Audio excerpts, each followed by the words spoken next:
Well, good afternoon, REYES participants. I'm Giovanna Gennard, Assistant Vice President for Strategic Communication and Marketing and the co-creator and co-chair of REYES, which is the remote experience for young engineers and scientists virtual STEM program.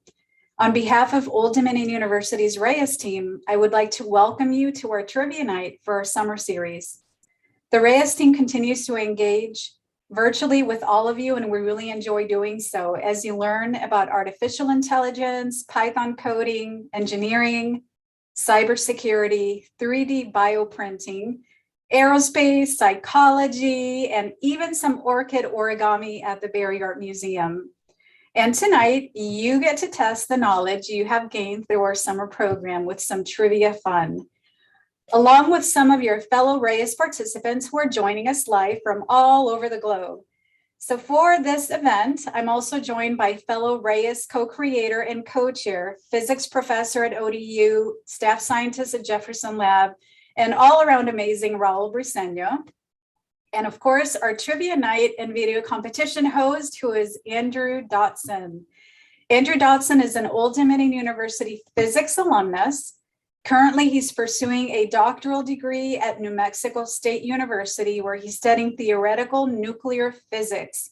He is also a famous YouTuber presenter on his Andrew Dotson channel, where he communicates physics concepts and experiences to an audience of more than 200,000.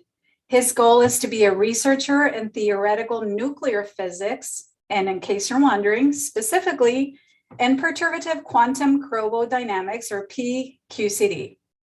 Please join me in welcoming Andrew Dotson, who will introduce our global contestants and also walk us through tonight's program. Take it away, Andrew. Awesome. Thank you so much for the warm introduction and for inviting me to host this event again this year. Glad I didn't screw it up too much last year to where you thought maybe we should go with a different YouTuber this time. But yeah, so this is going to kick off the REYES Trivia Night for 2021. Why don't we take all of the webcams on, or put all the webcams on for all of the participants this year. Okay, awesome. So just to start introducing everyone, coming from South Africa, we have Sarah Yamba. You want to wave? I don't even see. Oh, I see you on screen now. There we go. Well, coming from Egypt, we have Omar El Sharif. If you guys don't just mind waving once I say your name. From India, we have Akshita Kumar. From Fairfax, Virginia, all the way in Virginia, Srivakti Nadar.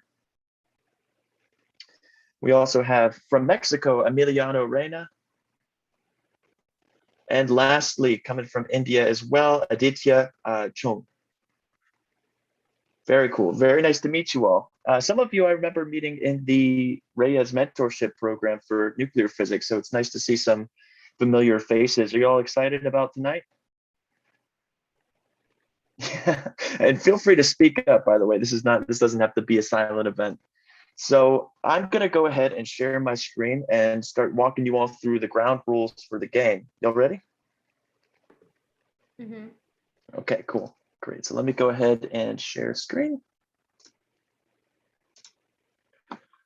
This busy mess is what we have to work with today. So on the right, I have all of your names. These are the participants of this trivia night, the formal ones anyways, but anyone at home should feel free to chat with everyone else about what they think the answers are and whatnot. I'm going to get into the rules. So the rules of the game are pretty straightforward. I'm going to ask you all a series of questions based on the lectures you all attended throughout REYES. Everyone can answer, but only one answer per participant. Please wait until I finish asking the question and or providing the multiple choice possibilities before submitting your answer. But you'll be submitting that answer privately in chat. That way the other participants can't see what you're answering. Now, until everyone has answered, I will provide you with either a ding or a buzzer to denote a correct or wrong answer. And I might have actually forgotten to select share desktop audio. So I'll need some feedback from you all. Can you hear this? I don't think you'll be able to. Probably not. Yeah, no, Nothing? We can't hear that. Cool. So let me just reshare my screen with that capability.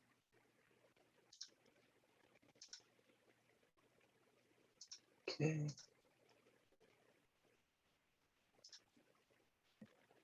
Okay, let's try this again. Nothing? Oh, we can do that. Oh, could you? Mhm. Thumbs up? Okay, good. I'll take that as a yes. So yeah, you'll be submitting your answers privately in the chat. The first to get the answer correct will get 5 points. The second will get 4 points, and so on. We have 6 participants, so the last person to answer the question correctly will get 0 points. And of course, if you just don't answer correctly, you'll also get 0 points. Now, throughout this little game show, we will have some opportunities for bonus points. And with that, you'll just submit the bonus question answer as well, along with everything else. But you won't get points taken off if you don't get that correct. Are there any questions before we get started?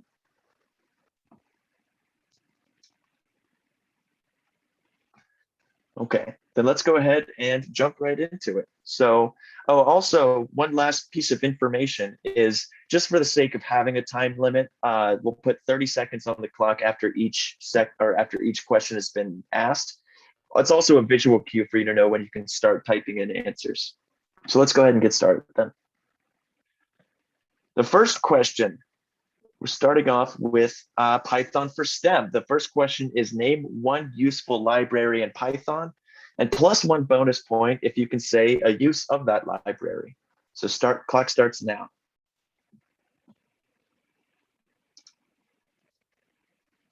Okay. Just having the forethought to expand this chat screen. That way I can keep track of when everyone's answered. 1, 2, 3, 4, 5, 6. So it looks like we've got all of our answers. The first one to answer properly is Aditya. So Aditya, you said that NumPy is a proper. Oops, guess I gotta do that. Actually, let's go ahead and get to the answers since everyone has submitted. And you can only submit once per question, by the way. So a couple of answers that you could have had were NumPy, SciPy, SymPy, Matplotlib, CSV, Time, CMath, operating system, etc. There's no shortage of packages in Python. So Aditya, you said NumPy, so that is correct, and you're the first one to get these 5 points. We have a special button just for the 5.1. The next one is Omar, who says Matplotlib and use is plotting graphs. So you were the second one to answer, so you would get 4 points, but since you also said what to use it for, you get +1 point as well. So Omar, you also get 5 points. And next we have Emiliano Reyna, who says NumPy to do math. Yeah, I guess that's as reasonable a use. That's what I use it for. So I'll give you the +3 or +3 +1 for NumPy. So that would be Emiliano. You get 1, 2, 3, 4 points. Sarah said NumPy. So that's going to be +2. And lastly, we have Akshita Kumar, who says CMath for complex numbers. So that's a good one. So that'll be 1 + 1. 1 + 1. So that's 2. And Shrivakti, your answer was correct. You said NumPy, but you were the last one. So unfortunately, we can't give you any points for that one. Okay.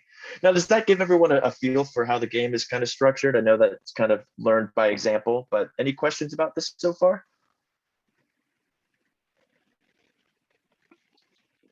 Okay. If all of y'all are just getting started with Python, you may not know about Python 2.7, but this is just a little meme, probably just for Dr. Briseno, actually, if I'm being honest with myself. But cool, so far so good. Let's kick it up with the next question. The second question, the coming revolution in particle physics. What is the minimal number of quarks to make a proton? And +1 bonus point if you can tell me what kind of quarks they are. So let's go ahead, reset, and start off the timer. And please wait for me to hit start the timer before you start answering the questions. Okay.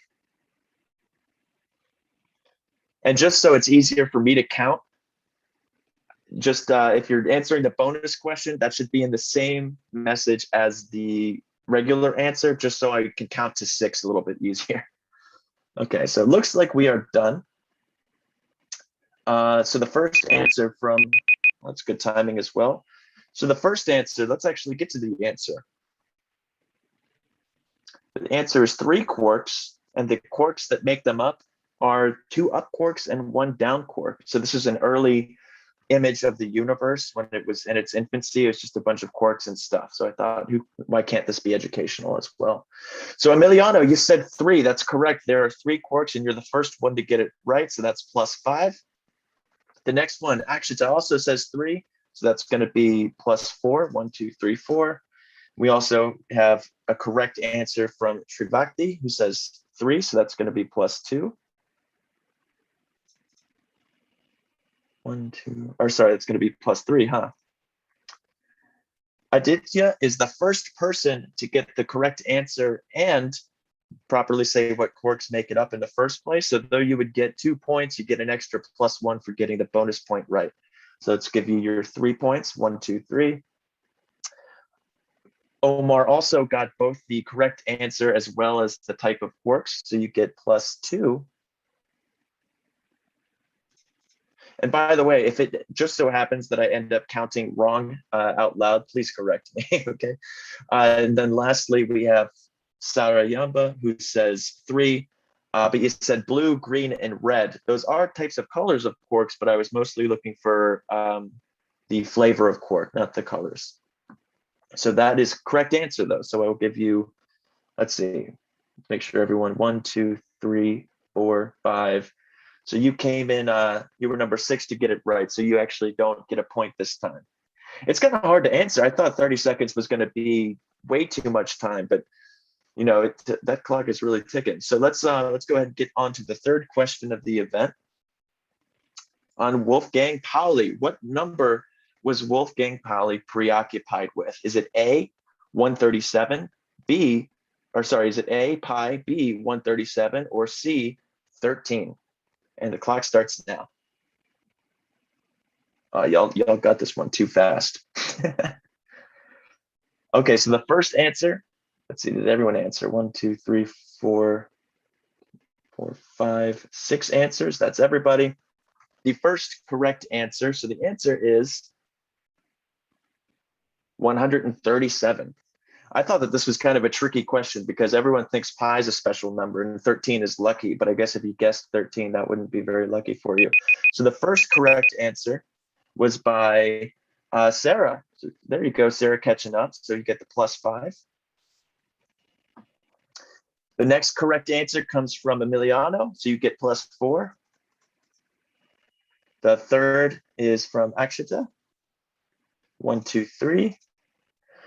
Omar said 13, lucky number, but not this time. The next correct answer is Aditya.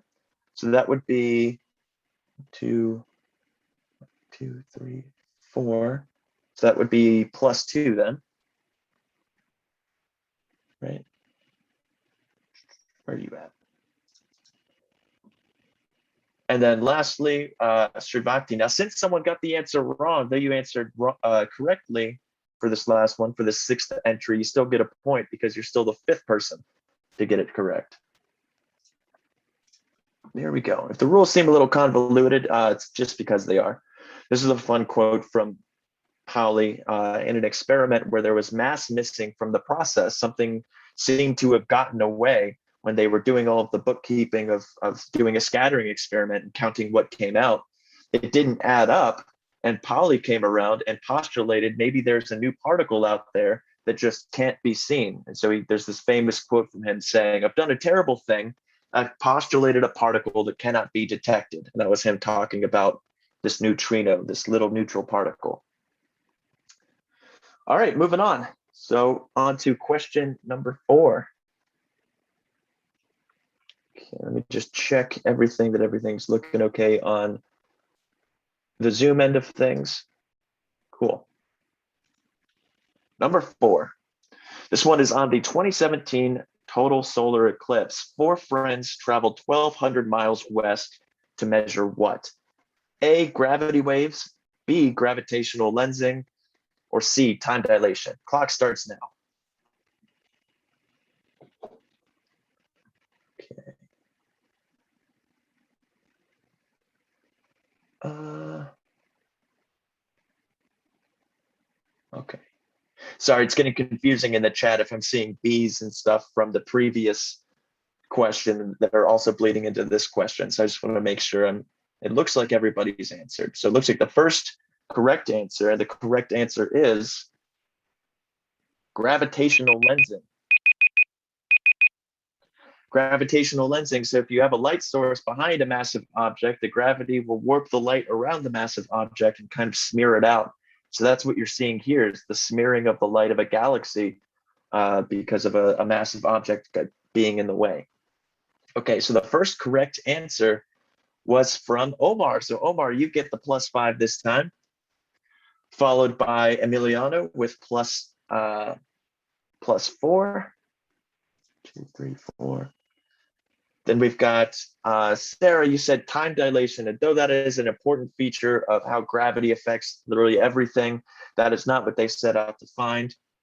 The next correct answer being from Akshita, who said lensing. So that's going to be +3. And then followed by Aditya, +3. Yeah, you're not helping us. I'm sorry?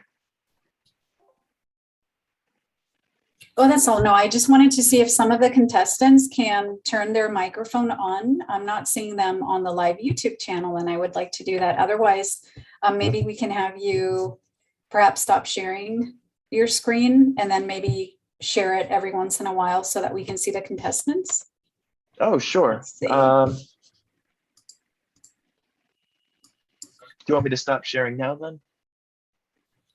Yeah, if you don't mind, maybe you can just see if some of the contestants can turn their microphone on. I'm not seeing them on the live YouTube channel, and I would like to do that. Otherwise, maybe we can have you perhaps stop sharing your screen. Yeah. So if you don't mind just going in between sharing your screen and then also having some times when you don't, that we will be able to see all the participants. And then let's have our participants leave their mics, turn their mics back on so that we can actually see you on the screen, because right now we're only able to see the presentation and Andrew. Oh yeah, that's not very exciting. Thank you. Okay, awesome. So how is this going so far for everyone? Are the questions, maybe that's what we can do is we can break up every few questions or so and have some dialogue to see how this is going. So is this harder questions than you were expecting, or these softballs? What's the consensus so far?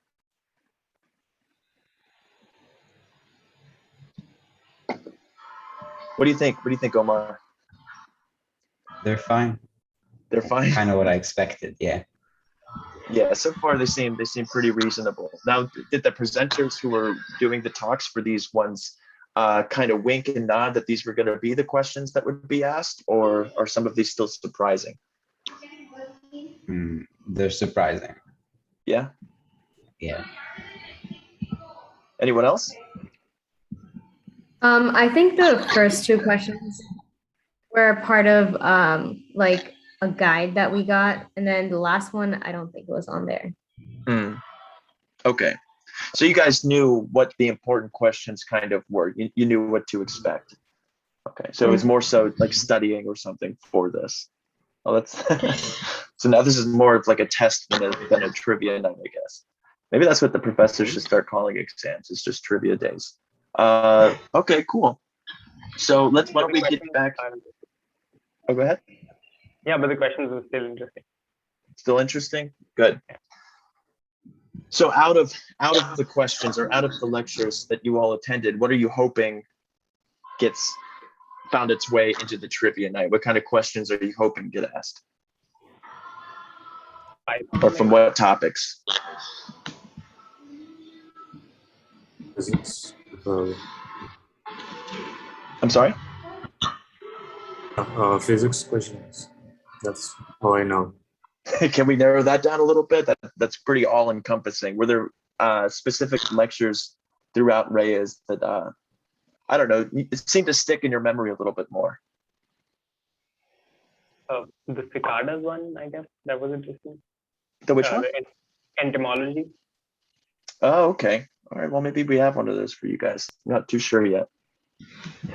Any other ones stand out? I was hoping for like biotechnology, bioengineering. Okay, so we'll see. We'll see.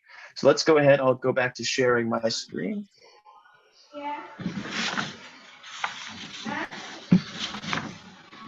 And then there's something going on in someone's background, if you don't mind muting, just for, unless you're saying something. By all means, unmute if you wanna say something, but otherwise. Okay, moving on with the questions. So the next one, the science behind the big donut. So we have a medical technology question. Who invented the CT scanner? Is it A, Alan Cormack, B, Robert Ledley, or C, Godfrey Hounsfield? And the clock starts now. Okay, 1, 2, 3, 4. Looks like we got 2 more people that we're waiting on. I see an answer with a bunch of question marks, so someone's not too confident. All right, looks like everybody's answered. 1, 2, 3, 4, 5, 6. That's it. Okay, so we'll go ahead and stop the clock here. The answer is Godfrey Hounsfield. So the first person, just going down the order, the first person to get the answer right was Emiliano. So you get the +5. We also got the next person was Aditya, so you get +4. 1, 2, 3, 4. Sarah, you said A, Alan Cormack. Now that's a good guess because he was related to the CT scan, but he's not often credited as the founder of it. Then we also have Akshita, who said C. So that is correct. So you get the +3. Omar says C, question mark, question mark, question mark. So you got lucky, but that was correct. So that's going to be +2. And lastly, Srivati also got the answer correct. So that's going to be +1. Okay, moving on to the next question. We have on beat making, the 3 main parts of a drum beat are A, kick, snare. I just realized I'm not even using the correct sound. So let's go ahead and just get a couple of those out of the way. The 3 main parts of the drum beat are kick, snare, hi-hat, guitar, piano, and bass, or cowbell, triangle, and the clave. Clock starts now. Okay. Yeah, I had a feeling people wouldn't have a hard time with this one. This one's kind of a softball. The answer, of course, being, it looks like, let me double check that everyone's answered. Yep, counting to 6 still works. The answer is A, kick, snare, hi-hat. Also acceptable answer would have been the cowbell by itself because that'll really make or break it. So the first, everyone got that answer correct. The last person to answer being Sarah. So Sarah, unfortunately, you do not get a point, but everyone else, let's see, starting with Emiliano, gets 5 points. Emiliano's kind of dominating right now. Aditya following Emiliano, so that's going to be +4. Then we have Srivakti, 1, 2, 3. And then Akshita, 1, 2, and Omar with +1. Okay, so far it looks like Emiliano, I'm going to stop sharing, or I'll keep sharing my screen, but so far it seems like Emiliano's sitting pretty comfy with Aditya not quite nipping at your heels yet, but we'll see how this turns out. All it takes is one more truly correct answer, really, and being first. The next question, atomic physics tour. Lasers can be used to cool atoms because A, lasers are cool, B, light has energy, C, light has momentum, or D, both B and C. Starting the clock now. Not that you'll need 30 seconds to answer the multiple choice question. Okay. 1, 2, 3, 4, 5. All right, we got all of our answers. This will be the last one, and then we'll take a minute. We'll take a minute to away from the questions. So the first correct answer, so the answer is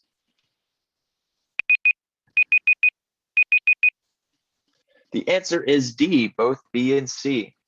So it looks like almost everyone, now there are a couple wrong answers here, but let's go ahead and see. The first one, so Emiliano says D, so that's going to be +5 for Emiliano. So now you're sitting even more comfy, I guess, followed by Aditya. So that's going to be +4. And then we've got Akshita, +3, followed by Omar, who gets +2. And then the last answers by Sarah and Srivakti were that light has energy. So they said B, but it also has momentum. Okay. So far, so good. So far, everyone's doing really well here. So are these getting harder? Are these getting, you have to dig a little bit deeper in your memory to answer these ones? What are you guys thinking? I think that these questions are getting really hard. Yeah, I'm glad the shoes aren't reversed here. Emiliano, you're sitting in the lead at 32 points. What's your secret so far? I was in class before this start, so I read all the questions. And also, these ones are physics related, so they are not hard, even though they're school. I see. So maybe if we switch it up and start going to different fields, we may actually get you. Maybe everyone else will get a turn. Completely kidding, by the way. Okay, cool. So Sarah and Srivakti. Sarah, you said these questions are getting a little bit harder. How about you, Srivakti? What are your thoughts? I also read the questions at the start of it, but I still have to think for some of the answers. Yeah. Okay, that makes sense. Well, let's go ahead and get back to it then.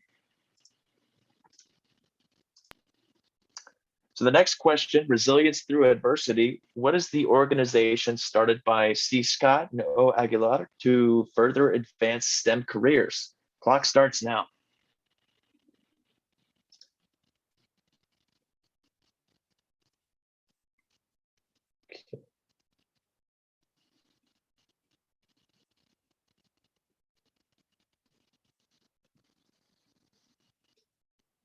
It looks like this one stumped some of you.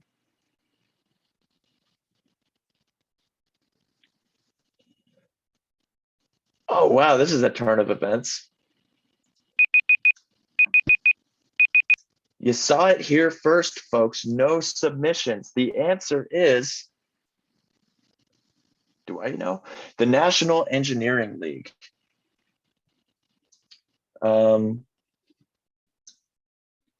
That makes me suspicious if no one got the answer correct. Was this talk actually given?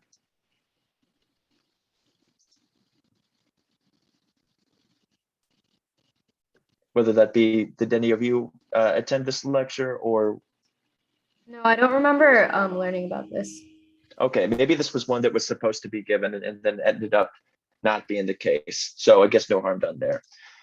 Moving on then. It was given, but I remember that it was first thing in the morning. And so it may have been a little too early for some of our global contestants. I see. Okay. Well, I guess no one got the easy 5 points on that one then. So let's go ahead and try to stump you again. This one's the science behind the big donut, another medical technology question. What does CT and CT scan stand for? Clock starts now. Okay, already got a submission from Aditya. And Aditya, spoiler alert, you're correct. Srivakti, also correct. Akshita, you guys, I think that might be a little obnoxious if I keep doing that, so I'll stop there, but that's also correct. Waiting on 3 more answers, but 7 seconds to go. Oh no. Okay. So we only got 3 submissions this time, but they were all correct. So Aditya, you get +5 points. And the answer was computed tomography. So Aditya, you get the +5. Followed by Srivakti with +4. Must feel good to break those double digits. And then Akshita with +3. Emiliano's now turning his game face on with Aditya right behind him. Next question. Number 10 from the same session. What is the rotating donut part of the CT scanner called? Is it A, generator, B, patient table, C, gantry, or D, X-ray tube? And the clock starts now. Okay. I think 1, 2, 3, 4, 5. We're waiting on one more submission.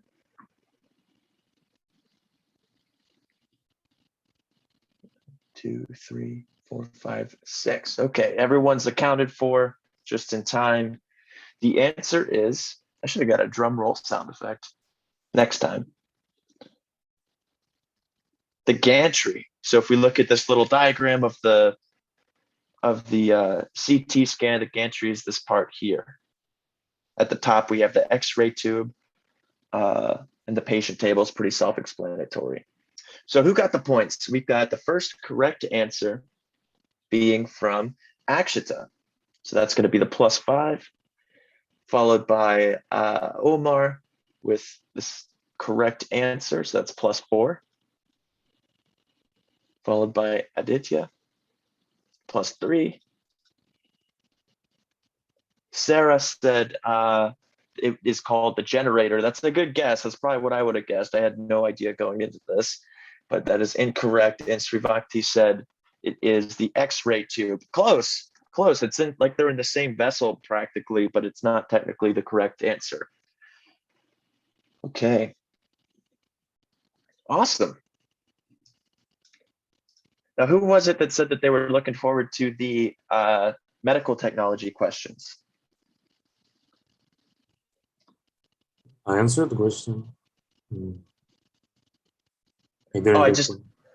when I was asking what questions were you looking forward to or were hoping was going to be asked in this event?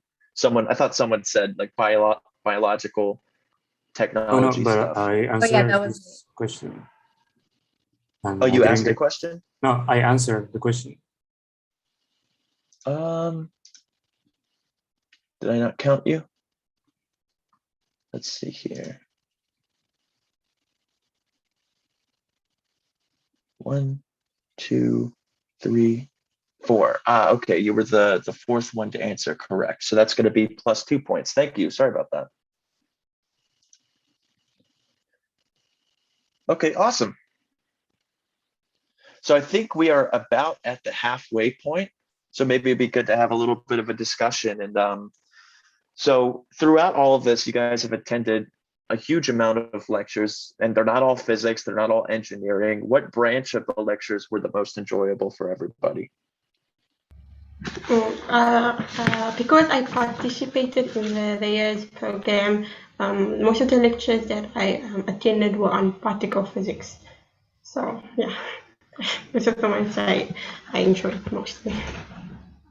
Yeah, I'm sure there were no shortage of nuclear and particle physics lectures. What about everyone else?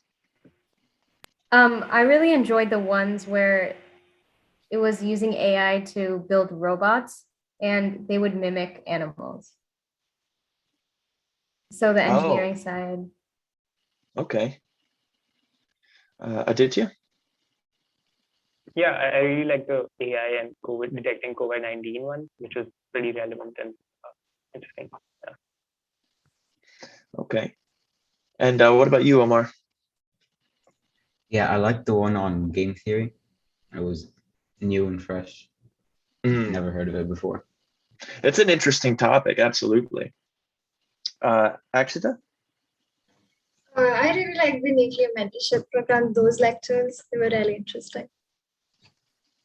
Yeah, and they don't really hold back either. Those are not light lectures. You're getting a good view of what the nuclear physics really entails. It's a great resource. And Emiliano, you said that you just really enjoyed the physics stuff all around, but were there any specific ones that stood out? Well, the nuclear program and also the Python for STEM series of lectures. No, it's really good. Yeah, that's a wonderful resource. That's the second year that they're doing it too. So hopefully everyone, the organizers are writing that down, which one everyone seemed to enjoy. Okay, so let's go ahead and break back into the second half of the game. Session, Wolfgang Pauli, what law of nature is Pauli famous for discovering? I'm sharing the right screen though, by the way, right? I'm sharing the game screen. I have to check that every time that I stop sharing and reshare. Is it exclusion principle, law of attraction, or uncertainty principle? Clock starts now.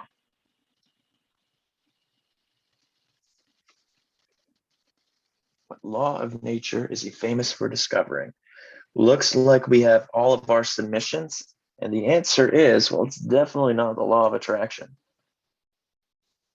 It's A, the exclusion principle. When you try to make two identical fermions occupy the same quantum state within a quantum system simultaneously.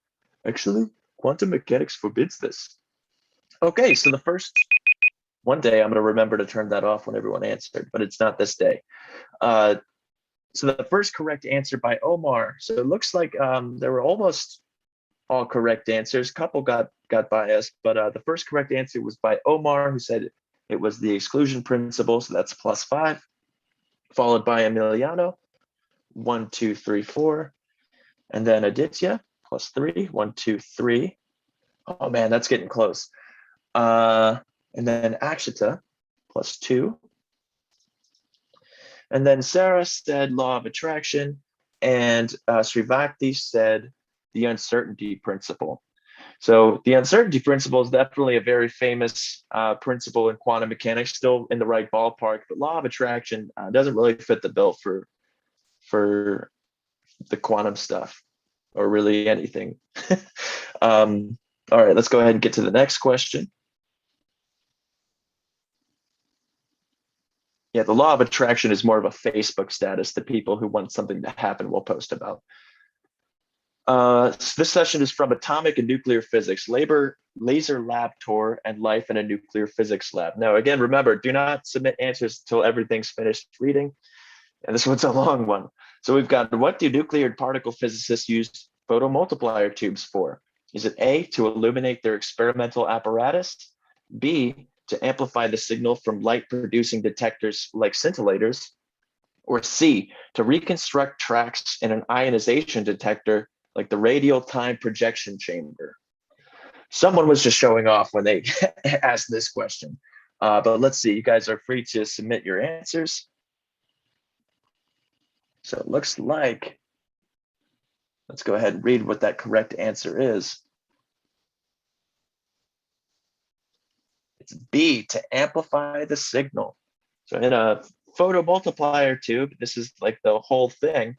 You have the light come in that hits the scintillating plastic, which makes more light, that hits the photocathode. And it's kind of like the opposite of how a light bulb works. The light bulb turns electrons into electricity. This turns light into electricity. So that it hits this plate that gives off electrons. And every time you hit one of these plates, you keep doubling up on electrons that are made. And eventually you get a whole bunch of them over here that corresponds to a really big signal.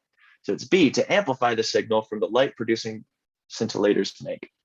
Okay, so the first correct answer is by Sarayama, B. Okay, so you get the +5, followed by, this one's actually, everyone got it right. Awesome. I thought that was a pretty tricky question, but I guess we can't stump you guys. The next correct one was Akshita, 1, 2, 3, 4. Then Aditya, 1, 2, 3. Emiliano gets +2. Getting even closer. And then Omar with +1. But Srivakti, you also answered correct. Just got to be a little bit faster. Okay. Next question. Improving cancer radiation therapy efficacy using designer nanocomposites. The question is, the size of a nanoparticle is smaller than a cell or larger than a cell? Clock starts now. Dun, dun, dun, dun, dun, dun. Excuse me, 1, 2, 3, 4, 5, 6. It looks like everybody has answered. And the answer is smaller than a cell. So here for some perspective, we have something like nanoparticles are to a soccer ball as the soccer ball is to the Earth, size comparison. Again, with me forgetting to turn off the buzzer. So I think that puts things into perspective.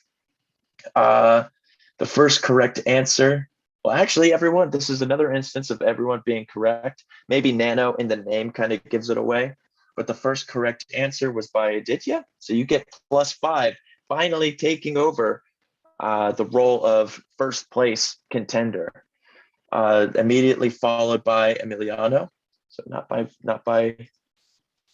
so maybe I spoke too soon. Now, so far we have a tie for first, followed by Omar with +3. Then Akshita with +2. And Srivakti with +1. But everyone got this one right. How is it that y'all are getting like the hard questions? Like, what was the previous one? I thought on scintillators, getting that one right, but then missing what an acronym stands for. That one should have been the freebie. But I guess if he didn't attend the lecture. Okay, yeah, it seems like these are ramping up a little bit more, getting quite, the questions aren't really holding or pulling their punches anymore. What are you guys thinking? Emiliano, are you getting nervous? Yeah. Aditya said this is getting personal now. He's coming after you. I love your background though. I'm sorry? I love your background, the whiteboard. Oh, yeah, that used to be where I worked. And then when I moved to New Mexico, I came back to visit. I saw that my niece and nephew took the liberty of doing their own version of physics on the whiteboard, and it just never got erased. Okay, shall we continue? Any thoughts, any comments so far? Okay, so let's go ahead and keep it going. So it looks like there is something in the chat.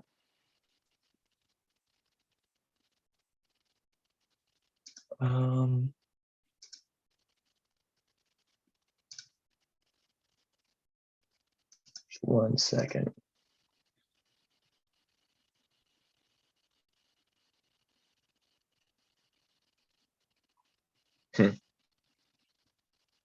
Okay. So let's go ahead and share the screen now and get back to it. The next question on snakes, why and how we study the diets of African snakes.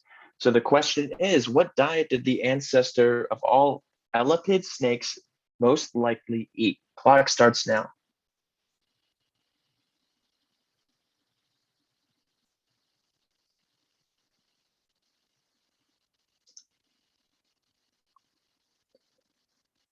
Okay, 1, 2, 3, 4. So we're waiting on 2 responses. I'd give you all the suggestive correct or wrong noises, but I actually forgot what the answer is. So it'll be news to me as well. Okay, so it looks like we only got 4 submissions that time. Well, we got 1 more just in the nick of time, so I'll count that one. So the answer is, so what diet did the ancestor of the elephant snake eat? The answer is reptiles and possibly amphibians as well, and lollipops, of course. So the first correct answer came from, let me make sure I'm getting the times right, from Aditya. So that is now +5, followed by Emiliano, who gets +4. And then Akshita, who got both reptiles and amphibians. That's good. So that's going to be +3. Sari said mouse. That's a good guess, but we're going with answers that were given during the sessions themselves, and I don't think that was one of the answers, so I can't count that one.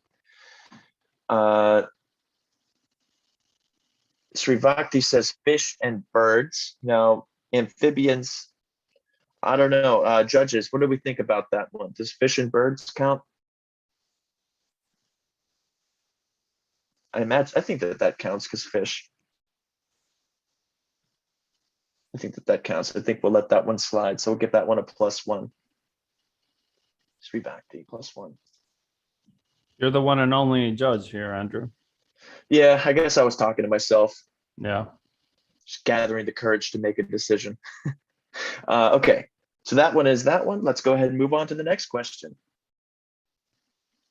Next question is from the same session. Give one example of a snake species that shows how snakes can impact their ecosystems. Clock starts now. One example of a snake species. Okay, Aditya coming out the gate with an answer. Is the correct one, I might add. Okay, 10 seconds left on the clock.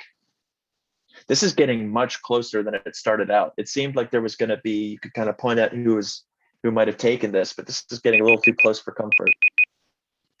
Okay, the answer is, or at least answers would be the brown tree snakes in Guam, the Burmese python in Florida, or Cape cobras in South Africa. So I did some reading on this. It turns out that the brown tree snake in Guam is a huge issue where it's eating a lot of the wildlife and they're not even supposed to be there. And you get something similar with the python in Florida, I believe. So yeah, it's interesting stuff. And also snakes do pretty horrible things when they're on a plane. So the first correct answer came from Aditya, so that's going to be +5 by saying Cape cobras from South Africa. So you also gave the place, which is good. Aditya +5. And then immediately followed by Sarah, Cape cobras in South Africa, so they get +4. Followed by Akshita with +3. Then Emiliano, you said python, so I think we were looking for Burmese python, but I guess that's not a wrong answer, so we'll count that one as well for the +2. If it was the first answer, maybe I wouldn't count it, be a little bit more specific, but I'll give you the +2. +2. And then Srivakti says garter snakes maintaining the food web. So that wasn't one of the ones listed in the session, so we can't count that one. So of course, there's always going to be other exceptions and stuff that count that you may come with prior knowledge outside of the lectures. But just for the sake of me, who doesn't know everything, we're going off of the lectures alone. So I can't give you points for that one. Okay, on to the next question. Atmospheric aerosols, how tiny particles affect the global climate?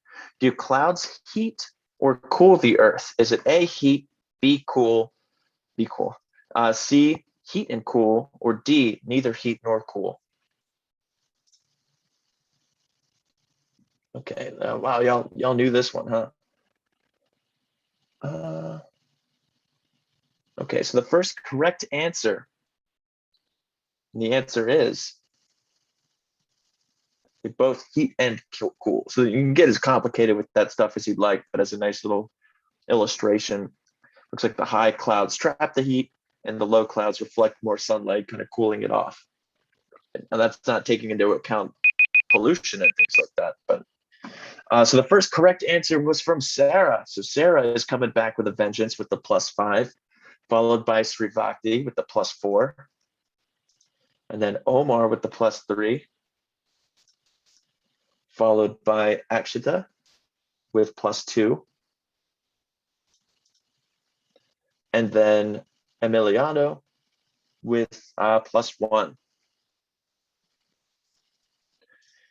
Aditya changed their mind. So your first answer was wrong when you submitted it earlier, but I think you found your mistake and then corrected it. So for the purposes of this, you get one shot, and that one came after. So you did give me the correct answer after the fact, but yeah. It was also the 6th response if we didn't count your first answer. So anyways, moving on to the next question. These are hard, man. Another one from atmospheric aerosols, how tiny particles affect the global climate.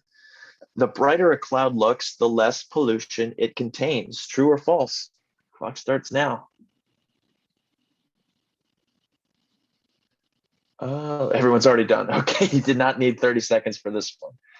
Okay, the answer is the brighter a cloud looks like, the less pollution it contains, and that is false.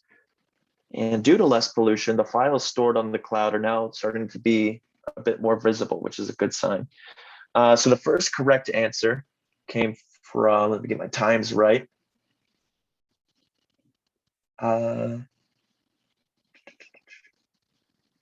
It came from Aditya. There you go, with the +5. Followed by Akshita, +4.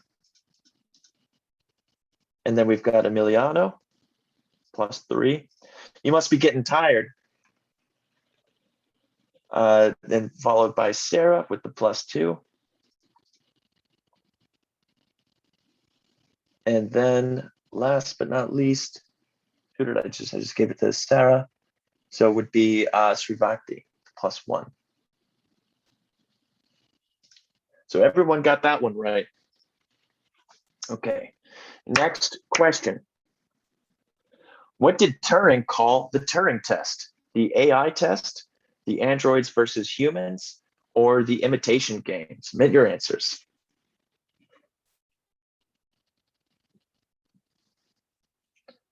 Okay, so far we've got 4 submissions and they are all correct.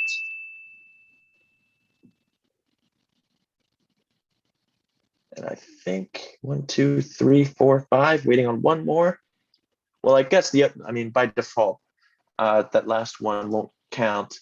So everyone got this one correct. So the first one being Aditya again, with +5, followed by Emiliano with +4.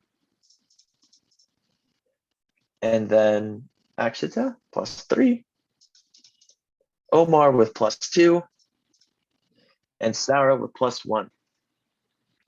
Okay, let's take a quick break from the questions and talk about how everyone's feeling with these.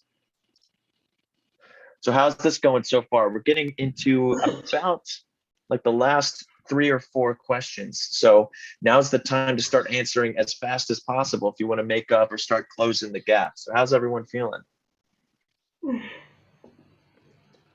Still hard, still reasonable? What are we thinking? Well, I think the questions are pretty reasonable. To be honest, I don't think I'm gonna win this one. You don't think you're gonna win this one? Nope. Well, if there's 3 questions left, which I think that's how many are left, I don't remember, then that gives you a maximum of 15 more points if no one else answers. So it'll be a close game. I think you can finish strong. How about everyone else?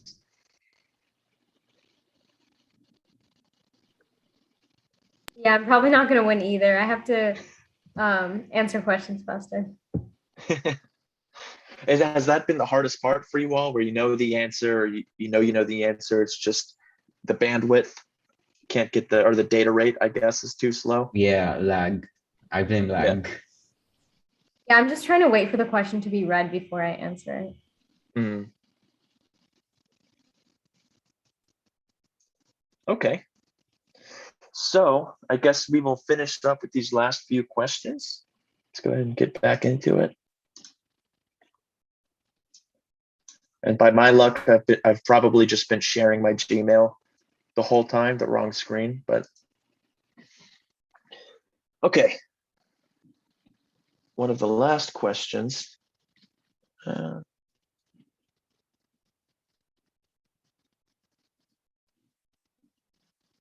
Okay. Oh, I guess I didn't even show you the answer to that last one, huh? So this is the one that everyone just answered, though. I already forgot. I gave you all points, right? For this last one? Yeah, okay. I saw a nod. Okay, so now moving on to the answer for that last one was C, the imitation game. That would have been kind of funny if he named the test after himself. Usually someone else has to name something for you. Or it'll take your name because someone else named it after you. That's the polite thing to do. So moving on to one of the final questions. What quantum computers can tell us about physics Einstein called entanglement?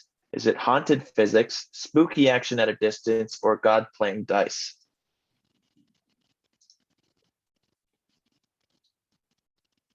Okay. So it looks like 1, 2, 3, 4, 5, 6. Looks like everyone has answered. The answer is, oh wait, first time. It only took me 19 questions to finally turn off the buzzer. Okay, the answer is spooky action at a distance. So it would be answer B. So the first person to get that right is Aditya, so gets +5, followed by Akshita, who gets +4, followed by Omar, who gets +3, and then Emiliano with +1 or +2. And though all submissions were correct, the last +1 point is going to go to Srivakti. Awesome.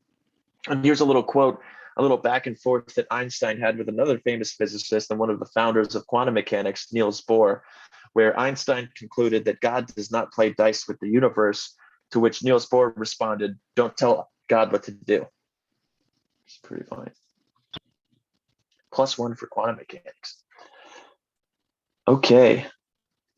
That's one of the last questions. Name 5 types of engineers. Clock starts now. This one not being multiple choice because things had to get a little bit harder.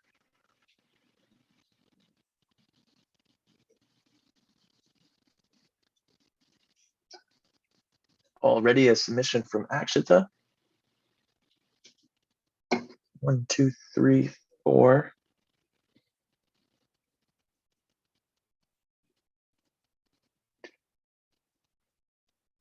Okay, I think we've got all of our submissions. So here is a pretty comprehensive list. Possible answers. I'm not going to read all of these out loud, but then here's a little picture of if every one of these types basically had to be a Pokemon, this is what type that they would be. So the first answer, this is going to take me a while to actually read. So from Akshita, we have aerospace, mechanical, chemical, petroleum, and civil. That is a good answer to me. So that's going to be +5. You added in Aditya's. I'm sorry? You added 5 points in Aditya's instead of mine. Oh, sorry about that. 2, 3, 4, 5. Thank you for speaking up. That would have been embarrassing. Okay. Actually, +5. And then the next one, so Srivakti says environmental, nuclear, mechanical, aerospace, and computer. Yep, those are also perfectly good responses. So that was from Srivakti, 1, 2, 3, 4. Followed by, we have one from Aditya who says aerospace, architectural, biological, agricultural, and electrical. Yeah, those are also perfect answers. So that's +3. That's Aditya, +3. Followed by Emiliano with mechanical, software, civil, nuclear, and mechatronic. Did I read that correct?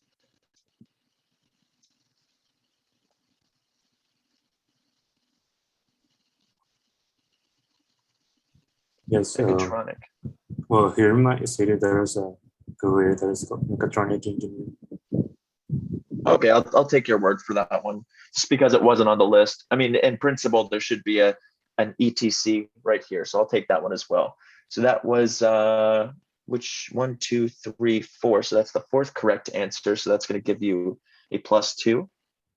Mechatronic is an engineer. I just checked. Okay. It shows how little I know about engineering. Yeah, I had to use a resource called Google for that one. And then the 5th and final, well, the following All answers seem to be correct, but the fifth answer would be from Omar, who says aerospace, mechanical, electrical, agricultural, and civil for the +1. And for completeness, Sarah said aerospace, agricultural, automotive, biological, and mining, which is also a correct answer, just the sixth correct answer. And you all know 6-1 doesn't get the point. So that might be the last question. I'm not sure. We'll be just as surprised as you are when I hit next on if that's it or not. No, there's one more. There is another. What's the difference between an engineer and a scientist? Clock starts now.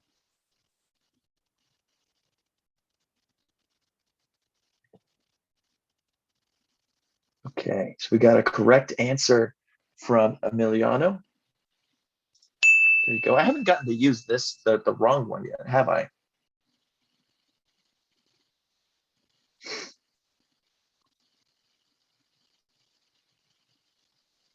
Okay.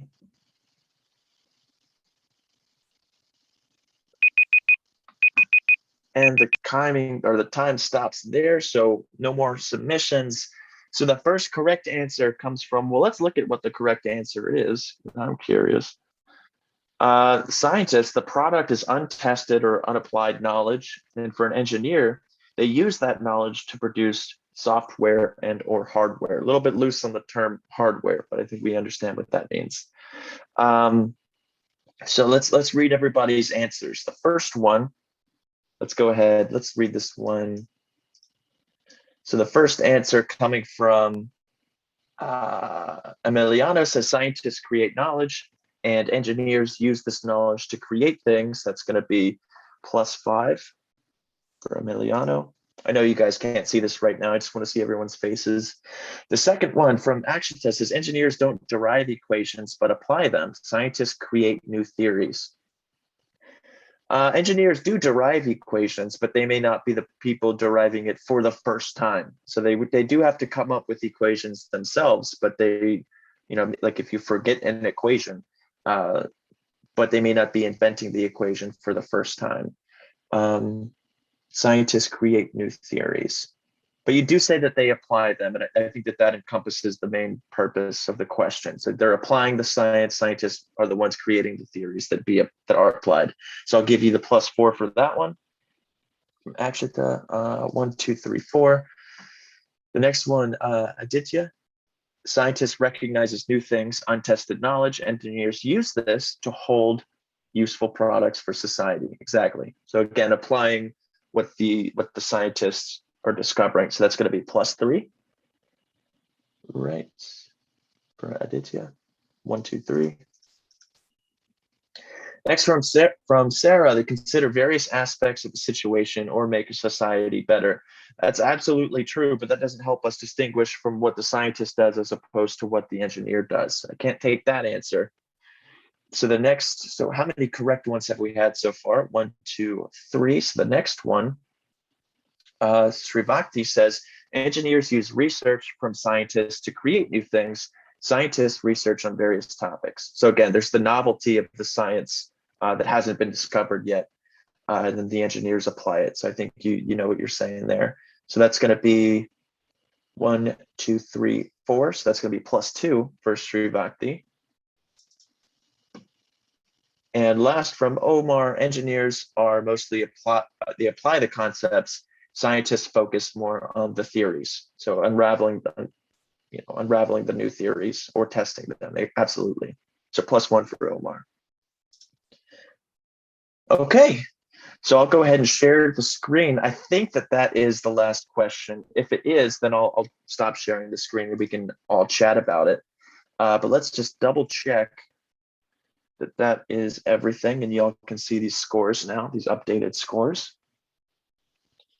I like this little meme too that kind of highlights science versus engineering. At least it's not a pi=3 meme. Again, wrong again. I guess that's just part of this game show. I think that this is the final question. True or false? You can use random numbers to calculate pi.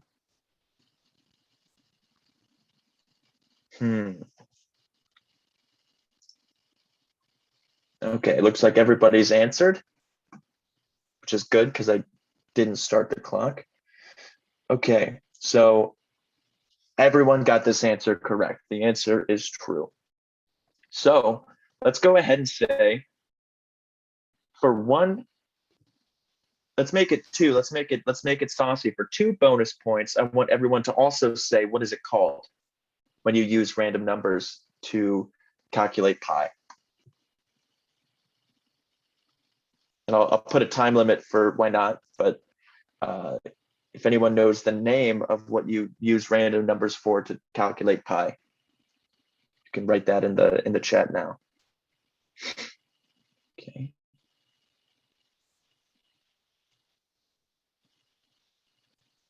"13 seconds on the clock.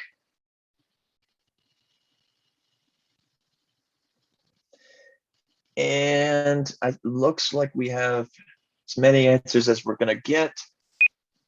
So the answer is Monte Carlo. People who have given me the correct answer are Omar and Srivakti. So both of you get 2 points added to your score. So Omar gets +2. Srivakti gets the +2. And I believe that is the final answer and the final question. Awesome. So let's go ahead and stop sharing the screen. So, for a total tally, we've got Sarah with 24 points, Omar with 42, the answer to everything, Akshita with 64 points, Emiliano with 67, Srivakti with 28, and Aditya coming out of nowhere with 75 points, the pretty clear and distinct victory. Good job, Aditya, and good job to everybody who participated. Not only is it hard to be put on the spot and answer like that, but in one of these timed formats and things, it's always difficult. But I think everyone did a great job. So I'm going to go ahead and stop sharing here. So how did that go for everybody? Everyone have fun? Awesome. The silence is deafening. Yeah, that was really fun. I'm pretty sure we had most of the questions on the study guide already. Mm-hmm. So it was like easy to recognize the questions. Yeah, it's important to know what we thought was important to know, I think was the consensus here. So we didn't, out of how long REYES was, it would be unreasonable to think of a needle in a haystack in and of itself is unreasonable, let alone one needle from all of the haystacks, you know. So yeah, I think that this went well. Any other thoughts on this? I've never been in a trivia night before, but I think this is one of the most exciting sessions I've had by joining this REYES program. I've never been put on a spot before like this. It's It's an very acquired exciting. taste. Absolutely. Yeah. Were there? Online. Oh, go ahead. Yeah, I mean, put in the spot, especially online, just people watching you and you're expected to answer. So, yeah. Now you got a glimpse into what it's like being a teacher, where you're writing down things and talking at people and trying to think of answers on the spot. I think this is actually better practice than you may expect. Were there any questions where after time ran out, you were like, of course that was the answer. I can't believe I got that one wrong. Any of that for anybody? It seems like you're pretty on the ball. It's mostly just the timing. Yeah, I think there were a couple of questions for me, like when I knew I had to select B, but I selected D instead. You know, those type of questions. I see. I blame it on the sleep deprived state right now. Does that count when everyone's sleep deprived? I think the bar was lowered for everybody. We're all running on empty. It's 2:40 a.m. here right now. Oh, okay. So then never mind.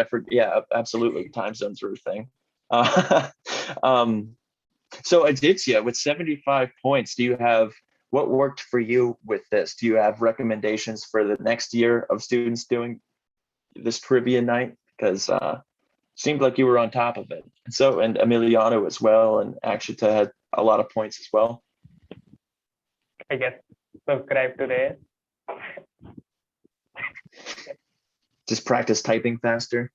Yeah. That's the one. Awesome. All right, well, that does wrap up Trivia Night on my end. I'll go ahead and bring back either Giovanna or Raul if you want to step in or say anything. Absolutely, yes. So we want to congratulate all of our contestants, and in particular, Aditya Chug from India, for winning the contest. And the winner will be receiving an ODU gift basket in the mail. And the rest of the contestants will also receive a gift from ODU to thank you for your participation, because we know that some of you woke up early, some of you are staying up late to participate, and we so appreciate you joining us. It's been really wonderful getting to know you better, and also seeing how smart all of you are, because Andrew, my answer to the pie question would have been, I use a calculator, right? But nobody answered that, see?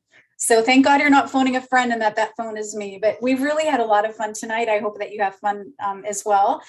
So please join me in also offering a special thank you to, of course, all of our participants, as well as the ODU alumnus, Andrew Dotson, for taking time out of his very busy schedule pursuing his doctoral degree to host the REYES Trivia Night. So the REYES program could never be made possible without the hard work of the ODU volunteers on our team, as well as the experts from all of our institutions who are collaborating with us from around the world.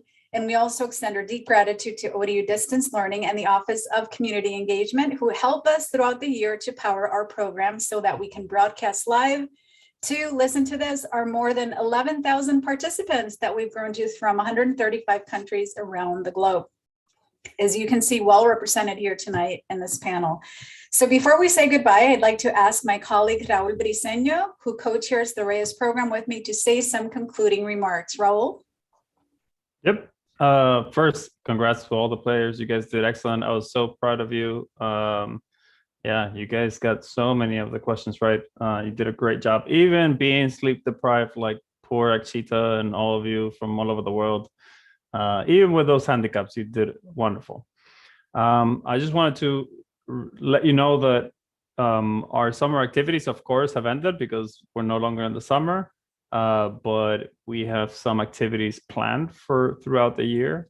The first one that is going to be taking place is going to be this week, actually, on October 7th. We're going to have a lecture set up where we're going to be exploring the ideas of what would the Earth and what would humanity look like without the moon. So this is going to be a lot of fun. It's going to be an interdisciplinary talk. And so I think everybody should join. That's going to be really fascinating, just exploring both the science and also what would our culture, what would humanity look like if we didn't have the moon present? So different aspects of humanity are going to be touched on. Later on in November, we're going to have a panel exploring the ideas on coastal adaptation. One of the consequences of climate change is that our coastal sceneries are changing, and so we have to adapt in order to be able to deal with these changes. And so this interdisciplinary panel is going to be exploring the consequences of how do we do this going forward. And so this is going to happen on November 4th. Both of these activities you can register online. And so for more information, just go to our page, which is odu.edu/REYES. Go there, you're going to have information for both, and then you're going to be able to register for both of these events, which, as every REYES activity, are free to the public. So again, just go to odu.edu/REYES. Okay, so with that, did I miss anything else, Giovanna? No, other than before we go, I'd love for us to take a selfie with our panelists just really quick. And I guess we can say goodbye to all of our friends. Andrew, again, and our panelists, thank you so much for joining the Fun Trivia Night. We look forward to continuing to see all of our REYES participants with our lecture series in the fall and spring. And like Raul said, be sure to go to our website at odu.edu/REYES, as well as follow us on social media. And if you want to catch up on sharpening your trivia skills for next year, be sure to visit our YouTube page where we have all of our sessions recorded. All right, so that concludes our program. So for the rest of you, please stay here real quick so we can do one quick selfie, okay? All right, thanks everyone, see you soon.